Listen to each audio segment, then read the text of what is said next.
நீங்க எதிர்பார்க்கிறதை கத்தர் கொடுப்பது அவருக்கு மகிமை அல்ல. நாம் எதிர்பார்க்கிற காரியத்தை, நம்ம நினைக்கிற காரியத்தை கத்தர் செய்வதிலே அவருக்கு விசேஷம் ஒண்ணுமே இல்லை. நீங்க நினைக்கிறத நீங்களே செய்ய முடியும். ஆமா இல்லையா?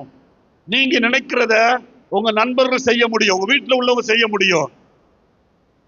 உங்க நினைவுக்கு அப்பாற்பட்ட விதத்தில் அவர் செய்ய முடியும். என் ஆண்டவர் செய்கிற வல்லமை உள்ளவர். எபேசியர் புஸ்தகம் 3வது அதிகாரம் 20வது வசனத்தில் பின்பகுதி யாராவது வாசிங்க பார்ப்போம்.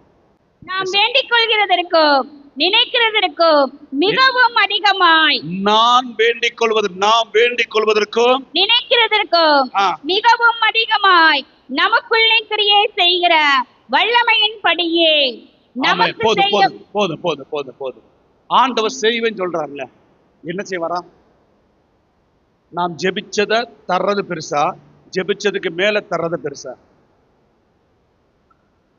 நீங்க ஜெபிக்கிறத தர்றது ஆண்டருக்கு விசேஷம் கிடையாது.